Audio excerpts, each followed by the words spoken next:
当地时间周一，赴美国纽约出席联合国大会的国务委员兼外交部长王毅在纽约密集会见美方各界人士。在与美国前国务卿基辛格交流时，针对当前中美关系陷入建交以来的低谷，王毅表示，关键是美方要尽快回归理性务实的对华政策，中美谁也替代不了谁，谁也打倒不了谁。王毅还强调，宁失千军，不丢寸土。正在纽约出席联合国大会的国务委员兼外交部长王毅，当地时间周一与美中关系全国委员会、美中贸易全国委员会、美国商会代表成员进行座谈交流。王毅表示，中美关系陷入建交以来的低谷，不少人担心中美将进入新冷战。针对当前中美关系前景中的确定性越来越少，不确定性越来越多，王毅阐述了中国的5个确定性。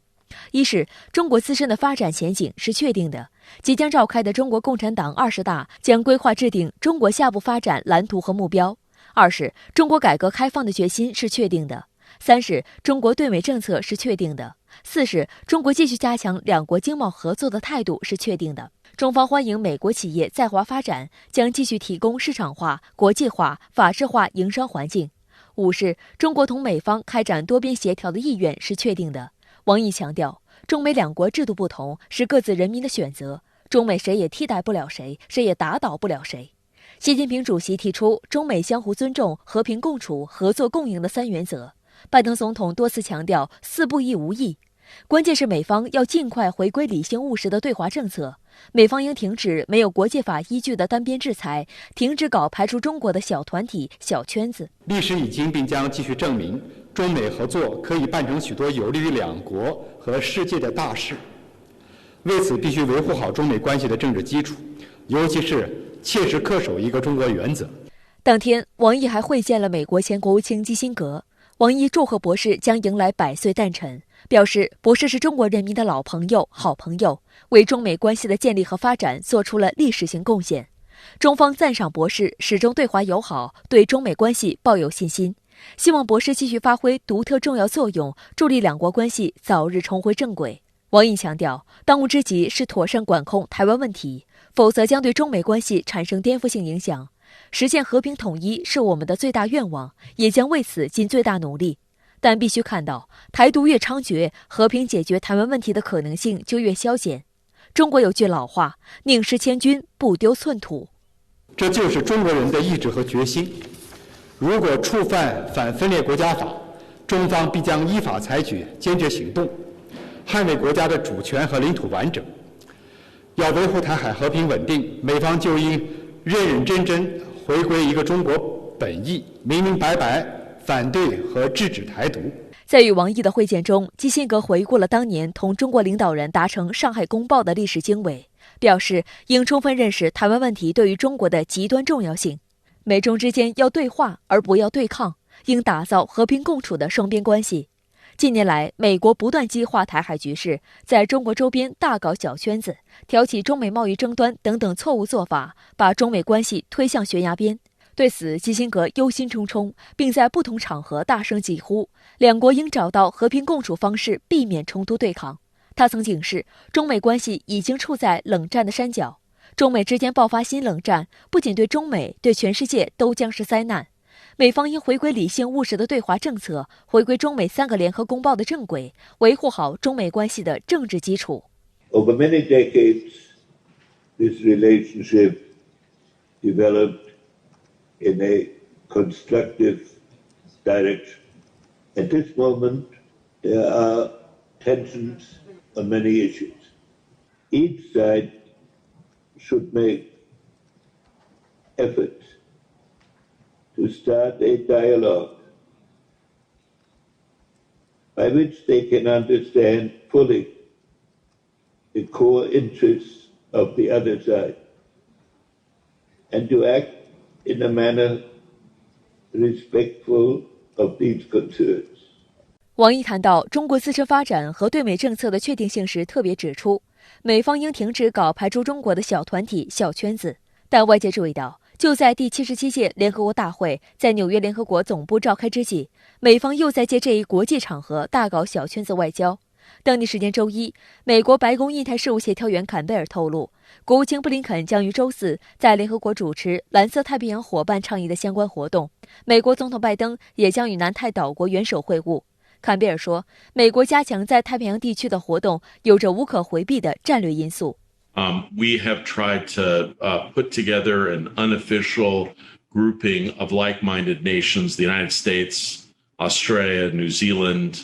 Japan, Great Britain. A few others will join. Secretary Blinken will have an important event on this issue and this initiative on Thursday. 据悉，印度也将作为观察员国参加相关活动。今年6月24号，美英日澳新5国小团体又组建一个新群——南太平洋伙伴。白宫官员直言，这一组织旨在加强与中国的竞争。外界注意到，这5个国家在美国组建的多个小圈子中都是核心成员，而且相互交织。除了日本之外，其他4国都是五眼联盟成员。美英澳则在去年成立了奥库斯，而美日澳则是4边机制成员。3月份，中国同所罗门群岛签署安全合作协议，美国和澳新2国反应激烈。国委员兼外长王毅于5月至6月的太平洋岛国之行，又触动了美澳等国的敏感神经。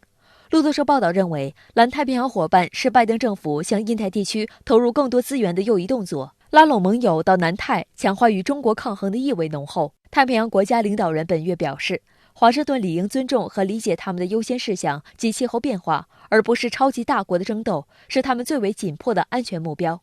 坎贝尔在周一也坦言，过去很长一段时间，美国确实忽略了太平洋岛国。同时，他也再次拿所谓中国威胁说事。I think we've seen in the last several years a more ambitious China that seeks to develop a footprint militarily and the like in the Indo-Pacific. I think that has caused some anxiety with partners like Australia, New Zealand. 除组建各种小团体外，据《华尔街日报》周一披露，美国国防部正努力让该国防务公司庞大的全球供应链与中国脱钩。本月早些时候，五角大楼曾决定暂停 F-35战机的交付工作，原因是 F-35发动机中的一个油泵使用了来自中国稀土材料制造的永磁铁部件。虽然美国国防部后来又表示，持续进行的调查表明，使用中国生产的核心并不影响 F-35战机的安全性或适航性，但美方此举意图明显，被认为是与摆脱对华稀土依赖的大背景有关。现代国防工业之中呢，它有很多的这个比如说像热成像啊、雷达呀，这个包括说是这个夜视啊这一些的设备呢，它是需要稀土的这个相关的这个元素去支持的。有人统计过啊，就说一架这个 F-35战机可能要生产它出来需要大概接近半吨的这样的稀土。据报道，美国国防部已开始使用人工智能来更好地分析美国军事承包商所用的飞机零部件、电子产品和原材料是否来自中国以及其他潜在对手。在美国国防部的压力下，防务承包商已表示将逐渐停止使用来自主要供应国中国的微电子产品和特种金属。目前，美国国内用以加工稀土矿物的新设施仍处在开发建设中，因此大多数稀土矿物仍广泛采购自中国。尽管美国竭力试图与中国脱钩，但种种迹象表明，美国此举只可能让自己面对巨大损失。作为不可再生的稀缺性资源，稀土具备优秀的电磁特性，能在工业上与其他材料完美融合，大幅度提升材料原本的性能，因此也被冠以工业黄金的美誉。在导弹、智能武器、战斗机领域，用于武器装备的钢材在加入稀土资源后，其抗击打能力提升80%以上。同时，稀土还能增强炮弹的杀伤力。稀土在军事领域的应用一度使得全球军工科技取得了重大进步。事实上，如果没有稀土支撑，美国就无法实现武器技术的信息化。据统计，制造一架 F-35战斗机需要400公斤稀土、600公斤钛和300公斤的锑。此外，美军其他现役尖端武器的生产同样对各类稀有金属有极大的需求，例如陆基中段反导拦截弹、福特级航母、萨德防空系统等。一艘弗吉尼亚级核潜艇的建造更是需要4吨稀土。稀土呢，可以说对整个国防工业来讲呢，甚至乎对这个未来的信息产业来讲都是至关重要的一个原料，它能起到一个比较决定性的作用。大家都知道，现在的战争呢，实际上是这个芯片的战争，就是说需要大量的这种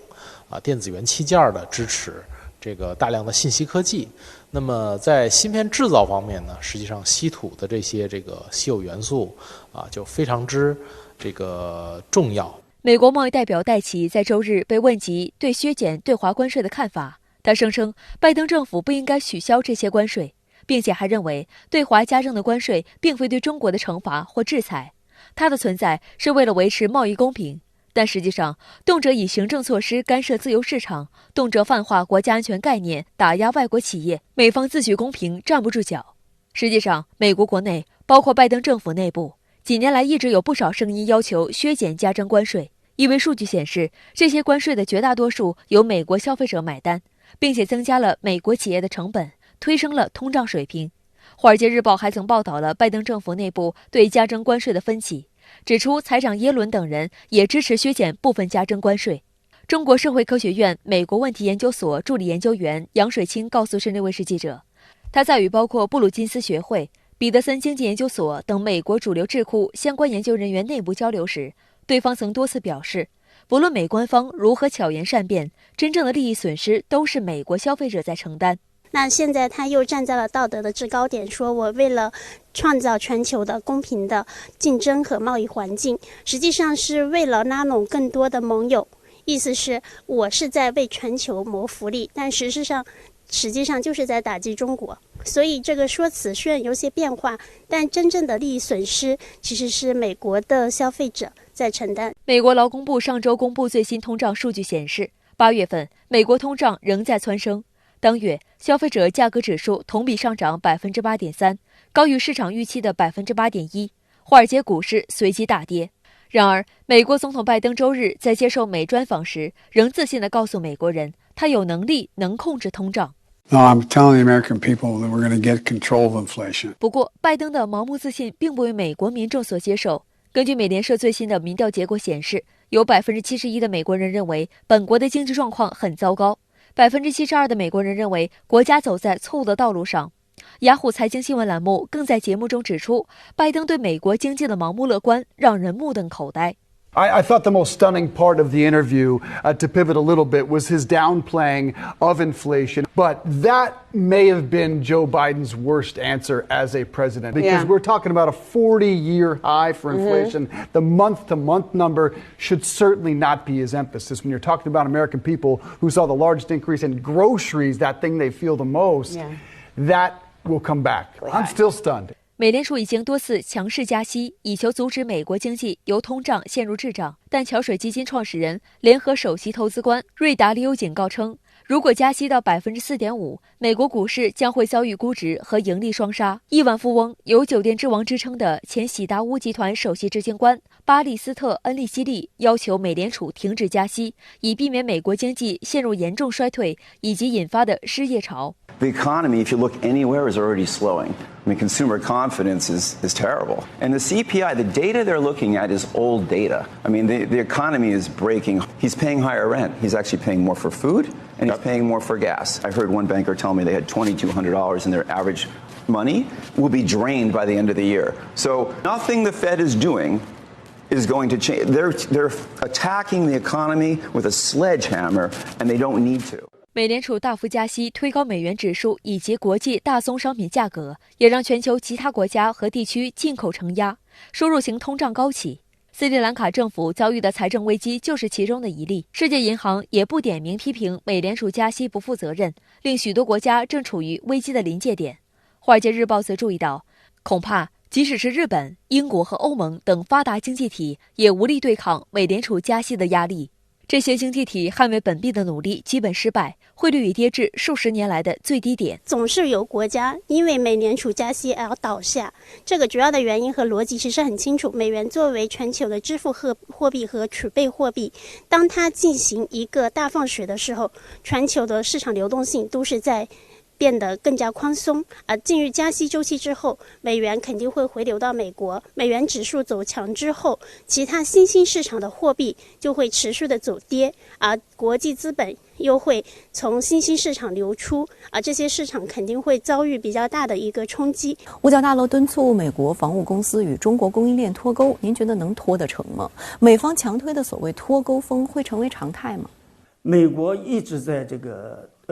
推动这个对华经济脱钩。实际上呢，还包括各个层面的。实际上，从特朗普政府以来呢，这个脱钩呢，实际上是美国的政府的一个既定政策。拜登政府上台之后呢，并没有改变这一态势，而是继续沿着在核心领域、关键领域，甚至在关键技术层面，都是寻求对华脱钩的做法。美国的主要脱钩的目的，我可以说是一方面，它是为了打压中国的这个发展势头，打压的同时呢，来维持自己在世界经济、世界科技当中的主导和优势地位，这是它的主要的目的。可以说，脱钩正是美国进行对华战略竞争的一个重要的手段。也就是说，只要美国对华战略竞争的需求在的话，那么它在这种关键领域、关键技术推动对华脱钩，然后它这种需求就是存在的。另一个，如果美国即使通过这种措施也难以恢复它维持自己的霸权、维持自己核心和优越地位的这种信心的话，那么他们这种推动对华脱钩的这种心理因素也会持续的强化。美联储周2、周3将召开最新的货币政策会议，外界猜测将继续加息推高美元，如此举措能打压美国通胀。美国通胀问题，实际上呢，因为美国就是拜登政府对通胀的判断呢，实际上原先他认为美国通胀不存在长期发展的这种基础，但是后来呢改变了，现在呢就说对通胀的判断呢又发生了所以美联储呢加息进程已经停止4轮，现在第5轮都马上也要提上日程。但是呢，我们知道真正推动美国通胀高居不下的原因呢是多方面的。一方面呢，大家知道有美国自拜登政府上任以来，他先后通过了经济救济法案、基础设施投资法案，所有这些法案，它都是一种巨大的财政投入。那么在注这么多水的它总额可以达到6万亿美元。在未来10年内这么大规模的资金注入的情况下，它怎么可能不引起物价水平的普涨呢？所以呢，这个是它是一个主要原因。再加上国际社会有乌克兰危机来造成的能源紧张，所以这又增加了供应链的不确定性。所有这些因素加在一起的话，那么美联储加息，我们可以说它没法对症施药。所以呢，我们说它可能是治标不治本的一个动作。只为了美国一己之私，让资金回流美国，而给世界带来灾难，这不利于世界经济的长远和总体增长。国务院总理李克强周一在同越南总理通话时指出，中国经济正顶住下行压力，总体呈恢复态势。日前，国家统计局发布8月份经济数据显示，我国经济总体延续了恢复发展态势，其中消费、投资以及进出口数据都有所回暖。国务院总理李克强周一下午在中南海紫光阁应约同越南总理范明政通电话。李克强谈到，当前世界经济复苏乏力，各种不确定性和复杂因素交织，受超预期因素冲击，中国经济正顶住下行压力，着力稳就业、稳物价，保持运行在合理区间，总体呈恢复态势。在周一召开的国家发展改革委9月份新闻发布会上，国家发展改革委新闻发言人孟伟介绍，当前正处于经济恢复紧要关口，国家发展改革委将按照疫情要防住、经济要稳住、发展要安全的要求，高效统筹疫情防控和经济社会发展，全力以赴落实扎实稳住经济的一揽子政策和19项接续措施。发布会还介绍，总体看，8月国民经济的多数指标好于上月，前8月社会消费品零售总额累计增速由负转正，居民消费稳步恢复，汽车消费快速增长。根据中国汽车工业协会数据，8月汽车销量238.3万辆，同比增长32.1%。此外，居民消费价格指数同比上涨2.5%，涨幅比上月回落0.2个百分点。事实上，全球经济都是在一个整体下行的阶段，所以中国也是作为进出口的一个大国，它必然会受到全球经济的影响。但是8月份的数据来看，至少中国目前的一个经济情况8月较7月是有所好转的，需要我们去化解一些危机，然后争取一些机会。在周二的外交部例行记者会上，发言人汪文斌表示，近10年间，中国对世界经济增长的平均贡献率超过30%，居世界第一。这充分说明，中国是推动世界经济增长的稳定器和动力源。近年来，经济全球化遭遇逆流，单边主义、保护主义上升，世界经济形势低迷。面对困难和挑战，中方坚信，开放合作是历史大势，互利共赢是人心所向。未来，中国开放的大门不仅不会关闭，而且会越开越大。值得注意的是，美方仍在大搞逆全球化。国务院总理李克强应约同越南总理范明正通电话时指出，受超预期因素冲击，中国经济正顶住下行压力。美媒 CNBC 称，中国经济8月表现良好，但前景依然严峻。您是如何看中国经济的韧性表现？对全球经济复苏又意味着什么呢？的确，从这个国家统计局公布的8月份的这个统计数据看呢，我们的这个固定资产投资增长为5.8%，社会消费品总额增长呢是5.4%，而出口呢是11.8%。从这3组数据来讲呢，是有2组数据是面临着较大的不确定性，也就是消费和这个出口层面面临较大的。所以我们说，从经济的这个总体的基本面呢，虽然是还是在向好，但是面临的挑战巨大。从中国在这个经济维持复苏这个势头对全球经济的作用而言，大家可以知道，中国作为全球供应链产业链的这个中心，那可以说对这个全球的这种物价稳定，就是说防疫等都做出了一个突出的一个贡献。为什么这么说呢？大家可以想一下，中国这个供应链如果出了这个问题，那么它全球的供应链就等于供应链中心就等于出了问题，这对这个全球当前控制通胀压力绝对是不利的。所以呢，我们说中国维持经济增长势头，特别是这个保证这种对维护全球供应链这个稳定发挥着关键作用。俄乌冲突至今已经超过200天，前线紧张局势持续升级。自9月初以来，乌克兰发动反攻，收复部分失地。周日，乌克兰总统泽连斯基在电视演讲中就表示，乌克兰军队不会就此停步，而是正在准备下一阶段作战。乌克兰全部国土都必须拿回来。此外，再有一座乌南部地区的核电站遭到炸弹袭击，这已经是俄乌冲突以来第3座卷入战火的核电站。近日来，乌军推进速度减缓。乌克兰总统泽连斯基表示，这是因为乌军正在整顿，准备进一步的攻势。泽连斯基周日通过视频演讲向全国民众说，也许有些人会认为，在取得一系列胜利之后，我们现在有了某种平静，然而不会有平静的。乌克兰9月初收复哈尔科夫州时，泽连斯基就曾表示要继续对莫斯科施压。在冲突爆发之后呢，其实泽连斯基对于这个领土问题的立场也不是非常坚定的，他也有过松动，因为当时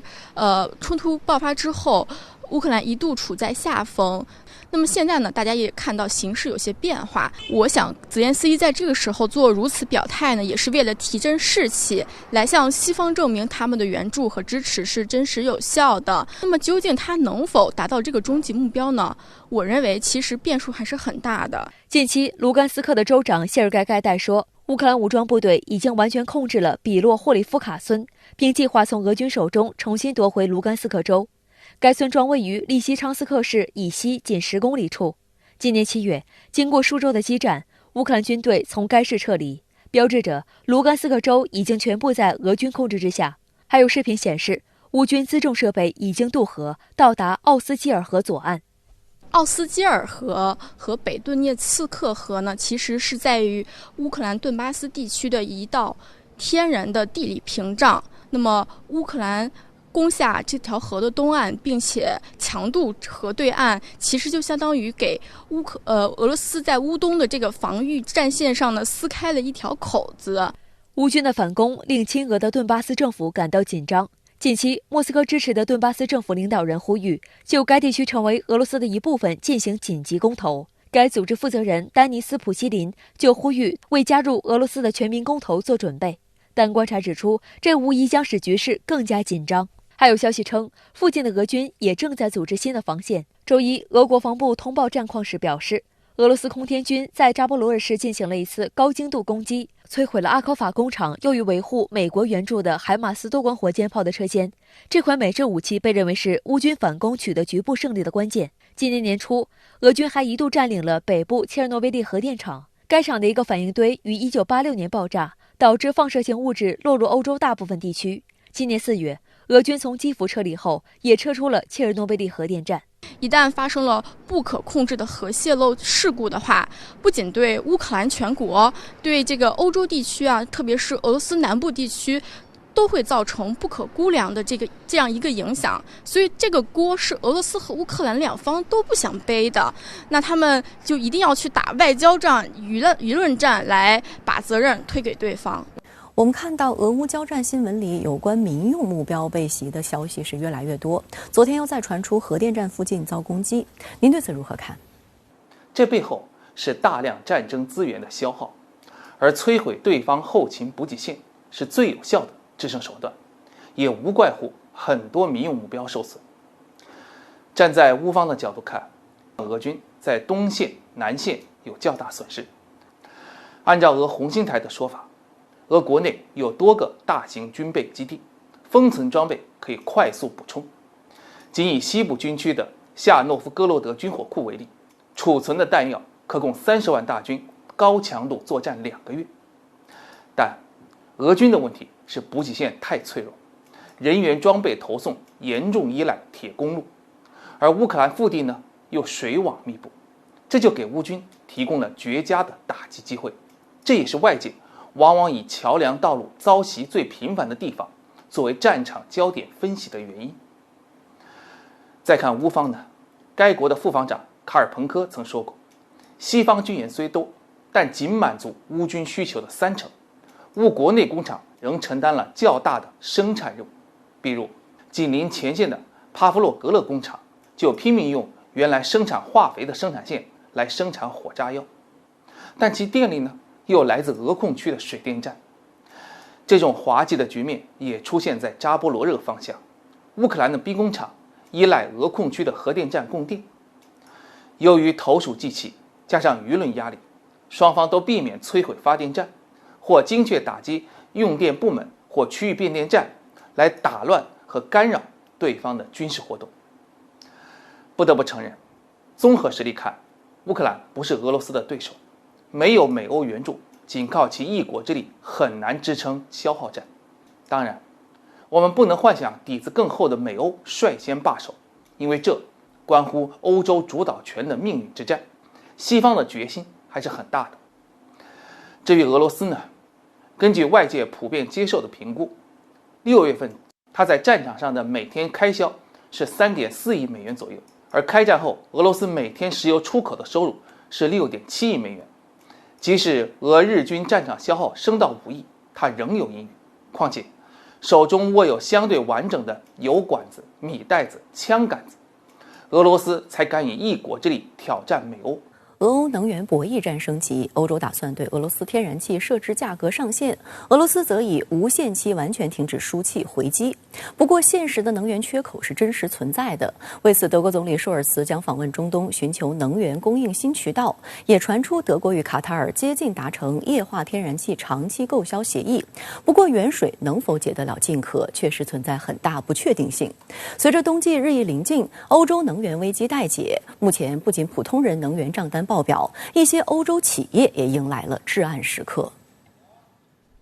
德国政府发言人周一说，德国总理舒尔茨将展开为期2天的中东之行。舒尔茨将在10月1号访问沙特阿拉伯，与王储本·萨勒曼见面。10月2号，舒尔茨将会见阿联酋总统，并在同日下午与卡塔尔国家元首进行双边会谈。就在德国总理访问卡塔尔前夕，也传出德国与卡塔尔达成采购液化天然气协议的消息。路透社周一报道，3位消息人士称，德国能源巨头莱茵集团、尤尼泊与卡塔尔方面接近达成长期协议，以从卡塔尔北部油田扩建项目采购液化天然气，进而取代俄罗斯天然气。消息人士称，德国与卡塔尔之间的谈判在合同期限和定价等关键条件具有分歧，但双方仍有望尽快达成妥协。不过，消息人士也指出，卡塔尔北部油田的扩建项目最早将于2026年完成。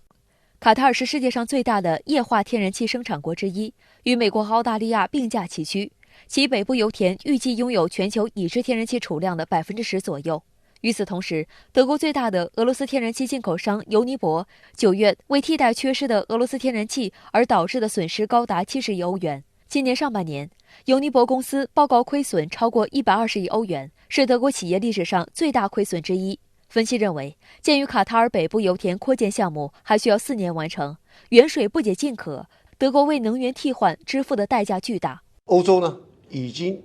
慢慢进入到了冬天。也就是说，他们对于这个能源的需求呢是非常非常恐急的。可是你要到其他地方去，当然你可以找到替代品。可是第一个，你的这个运输是不是价格合适？第二个，我们这边的这个设备接收的这些设备是不是齐全？所以说还要拖上相当的一段时间。可是现在这个短期间的问题，确实已经非常难以解决了。俄罗斯9月底彻底关闭了北溪一天然气管道，该管道是俄罗斯向德国输送天然气的最大单一管道，每年输送550亿立方米的天然气。德国之声电台报道称，周日有2家德国天然气管道运营商向北溪一天然气管道运营公司发出供气要求。这是北溪一因俄方维修原因停运3周以来，首次有德国客户要求恢复供气。近日来，欧洲化工、有色、钢铁等耗能企业不得不大范围停减产，冲击范围日益增大。德国工业联合协会的一项调查，1/3的工业公司认为其面临着关乎存亡的危机。德国一项最新调查显示，超过90%的德国中型企业把能源和原材料价格上涨视为主要威胁。这意味着作为德国经济支柱的中小型企业面临的风险正在加大。调查同时显示，近25%的受访企业考虑或正在转移部分业务，10%的企业因价格飙升已经减产甚至中断生产。欧洲有色金属行业协会称，欧洲一半的铝和锌生产已经停摆。由于能源账单暴涨，金属、纸张、肥料和其他产品的制造商已宣布勒紧裤腰带过日子，就连厕纸生产也未能幸免。在德国，最大的卫生纸制造商之一哈克勒也宣布，由于历史性的能源危机，该公司已陷入破产的境地。纽约时报周一专题报道称，当前能源危机下，数额暴涨的能源账单已迫使许多欧洲工厂关灯停产，企业主或改用柴油等廉价高污染燃料，或关闭生产线，或让员工暂时休假，只因他们无力支付高昂的天然气和电力费用。报道特别指出，这些情况并非只是发生在小部分企业的个例，而是一种普遍现象。当前，高企的能源价格却是在猛烈冲击整个欧洲工业体系。纽约时报指出，这场能源危机就是欧洲制裁俄罗斯所产生的反作用。这种痛苦不仅削弱了人们对欧洲企业的信心，也打击了这些企业的计划。更困难的是，许多企业的低价能源合同即将到期，不久后就必须要以当前高价续签合同。德国现在面临到的这个挑战是非常非常严峻的因为德国呢，它是整个欧盟最大的一个经济体，同时呢，它也可以说是欧洲经济的火车头。那如果说德国出现了状况，你譬如说有些大公司停产了，那这些停产所引发的这个效应跟影响，那可以说是非常巨大。这个是一个非常长期性的这个影响除非你找到了非常价廉物美的能源替代品，可是现在的这个几率呢，可以说是非常非常的渺茫。德国联邦统计局13号公布的数据显示，德国8月通货膨胀率为 7.9%， 再次回升至今年5月创下的1990年以来高点。由于加油补贴等上一轮纾困计划8月底到期，预计能源和服务价格上涨将推动通胀率进一步升高，未来几个月可能升至 10% 以上。今年第2季度，德国经济环比增速从上季度的 0.8% 大幅放缓至 0.1%。为帮助德国民众和企业应对严峻的通货膨胀，德国日前宣布2月中旬以来的第3轮纾困计划，金额达650亿欧元。但不少经济学家预测，这项纾困计划可能不足以阻止德国经济陷入衰退。德国央行德意志联邦银行周一警告，受能源危机影响，德国经济今年第4季度和明年第1季度可能出现萎缩。在俄乌冲突和欧洲能源危机的影响下，欧洲制造业正加大对世界工厂中国的投资，分享中国发展红利的同时，也可以分散经营风险。德国经济研究所本月初公布的一份调查报告，德国今年上半年在中国的直接投资高达100亿欧元，有望创下历史新高。在此之前，2000年以来，德国企业在华直接投资半年最高纪录为62亿欧元。德国化工集团巴斯夫9月初在湛江启动了一个巨型综合体生产项目，投资高达上百亿欧元，是迄今为止巴斯夫在中国最大投资规模的项目。巴斯夫是德国最大的天然气用户之一，其在欧洲2大基地之一的路德维希港基地是全球最大的化工基地。2021年，这家基地的天然气消耗占德国全国天然气消耗量的4%。巴斯夫购买的天然气中，60%用作生产电力和蒸汽，40%用作原料。就是因为德国本身它自己内部以及整个欧洲的这个市场呢，都在萎缩当中。可是反过来呢，中国的市场呢，还一直在成长当中。他们还是看上了中国这个巨大而且命吸引力的这个市场。那所以我想他们是绝对离不开中国的这个市场。所以现在德国呢，政府方面虽然一直在踩刹车，可是呢，企业方面呢，就一直在加油门。俄乌冲突的一个外部效应就是欧洲大陆的能源危机愈演愈烈。那么欧洲对此有解吗？欧盟确实依赖俄罗斯能源，但并非不可取代，只是肯不肯花代价而已。观察欧俄的能源结构，拿石油来说，欧盟6月份就宣布到年底将停买海运的俄罗斯石油，这一目标正稳步推进。就未来看，美欧通过打击俄创汇大户能源产业的意图很明显，不光是打价格，重点是要把俄罗斯赶出利润最丰厚的欧洲市场，破坏其财政基础。就替代货源来说，像欧佩克每天的闲置产能就有450到650万桶，其中光沙特、阿联酋、伊拉克3个主力国就各有150-40万桶的闲置产能。考虑到欧佩克和俄罗斯所达成的限产协议到本月就到期了，那么欧洲正式不买俄油的时候，欧佩克国家会很愉快地分食它的份额，也就意味着到年底，俄罗斯可能失去欧盟每天400万桶石油的市场，占到年出口量的一半，出口收入的近25%。当前影响这场消耗战的关键，一是欧盟肯为能源溢价做出多大的财政牺牲；二呢，俄罗斯如何把剩余的油气卖到别处，特别是亚太。我个人的看法，这个冬天，欧盟和俄罗斯都会感到很冷，而感到温暖的将是赚得盆满钵满的美国和中东油气大户们。韩国海军周一表示，美国海军罗纳德·里根号核动力航母战斗群将于本周五驶入韩国釜山基地，月底在韩国东部海域与韩军实施联合军演。这也将是美国核航母时隔5年再次赴韩开展联合演习。而就在朝鲜本月初颁布关于核武力政策的法令之际，美军核动力航母重返韩国海域，为半岛局势带来更多不安定因素。韩国海军在通告中表示，与美国海军罗纳德·里根号核动力航母战斗群联演，意在对朝鲜释放警告信息。今年5月，美国总统拜登访问韩国时，对韩国总统尹锡悦表示，将及时有效地在韩国境内部署美军战略资产。7月，韩国防长李钟燮访问美国时，与美国防长奥斯汀就加强美韩同盟遏制态势达成协议。本月16号，美韩恢复举行中断5年的延伸威慑战略磋商。会后发布的联合声明中曾强调，里根号率领的航母打击群将在区域内部署，以彰显美方承诺。据介绍，此次访韩的里根号航母战斗群由里根号、提康德罗加级宙斯盾导弹巡洋舰、咸瑟勒斯维尔、阿利伯克级导弹驱逐舰巴里号组成。韩国海军在另一份声明中解释称，里根号航母战斗群原计划周4抵达，但因台风等原因推后1天。此时距离该航母在日本横须贺基地的休整时间还不足1整月。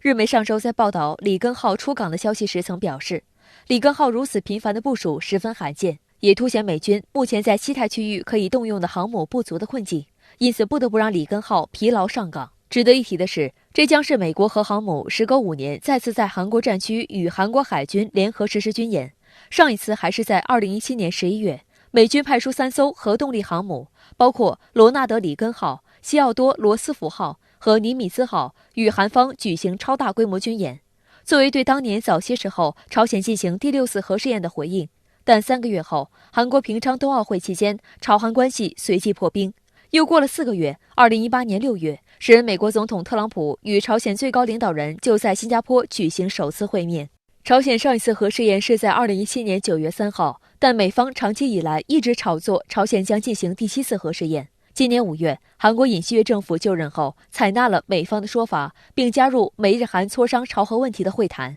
2012年，朝鲜首次将拥核写入宪法。今年9月8号，朝鲜最高人民会议颁布关于核武力政策的法令，规定朝鲜核武力政策属防卫性质。朝鲜核武力政策的基本原则是作为最后手段使用核武器。法令也授权在受到入侵或被判断即将遭到攻击的情况下，可以先发制人使用核武器。美西方舆论将其解读为对美国核保护伞的挑衅。当前，韩国虽然不拥有核武器，却处在美国核保护伞之下。美国承诺，一旦韩国受到核攻击，立即对攻击方进行毁灭性反击。近年来，韩国加大常规武器的采购力度，制造并采购大批高科技导弹、隐形战机等。今年7月，韩国加购20架 F-35隐形战机，使总数达到60架。尹锡悦宣誓就职后，恢复了与美军的联演。随着这些演习的推进，半岛局势随之升温。以8月22号到9月1号美韩举行的已知自由护盾联合军演为例，这是美韩时隔近5年首次进行团级以上规模的联合军演，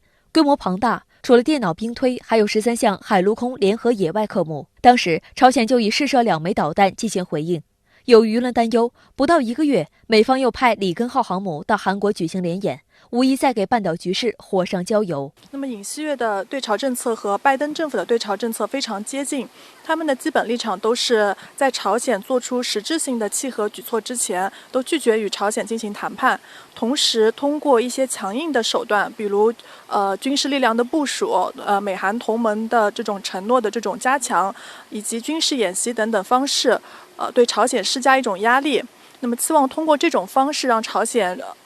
积极参与谈判，并做出一定的让步。但是通过过往的经验可以发现，这种方法和这种手段其实是有限的。尹锡悦执政以来采取了对朝强硬政策，他多次表示要加强与日本合作来遏制朝鲜。他周日接受美国《纽约时报》采访时就表示，首尔扩大与华盛顿与东京的安全合作已经成为必要选项。近年来，日韩关系因慰安妇以及日本在2战时期强征韩国劳工索赔等问题陷入冰点，这令美国企图将美韩和美日2个双边同盟撮合成美日韩3角同盟的设想泡汤。但尹锡悦宣誓就职后，采取多项与日方接触的措施。周日，他在英国参加完伊丽莎白女王的葬礼后，飞赴纽约，并将在联合国大会期间与日本首相岸田文雄举行会谈。这将是2019年12月以来日韩首脑再次举行面对面会谈，也是岸田文雄与尹锡悦的首次会晤。但值得注意的是，日方对是否有这次会晤不置可否。那么尹锡悦很可能这一次会单独会晤日本领导人。那么尹锡悦至上台初期就非常有意，希望想要改善日韩关系。那么尹锡悦很可能借此机会推动日韩关系的发展和改善。外界注意到，上任4个月后的尹锡悦，如今正面临支持率直线下降等一系列内政挑战。他恢复了文在寅和特朗普任内被取消或缩减的美韩联合军事演习，并决定加入美国牵头的印太经济框架，还通过深化美韩在从导弹防御到全球供应链等各个领域的联盟，以期提高自己在国内的声望以及韩国在国际舞台上的话语权。据韩联社报道，尹锡悦将于纽约当地时间周2下午在纽约联合国总部举行的第77届联合国大会一般性辩论上发表演讲。据悉，尹锡悦被安排在第10个发言，预计他将突出构筑全球供应链等确保经济安全的重要性。预计他还将提及对朝政策路线图大胆构想，并再次敦促朝鲜实现无核化。那么这一次除了美国之外，尹锡悦还会访问英国和加拿大。那么尹锡悦他有意扩大对欧洲国家的外交以及中等国家之间的这种关系。那么韩国它在中美竞争的这种大国竞争的背景下，一直有望就是拓展与欧洲国家的战略关系以及中等国家之间的这种合作。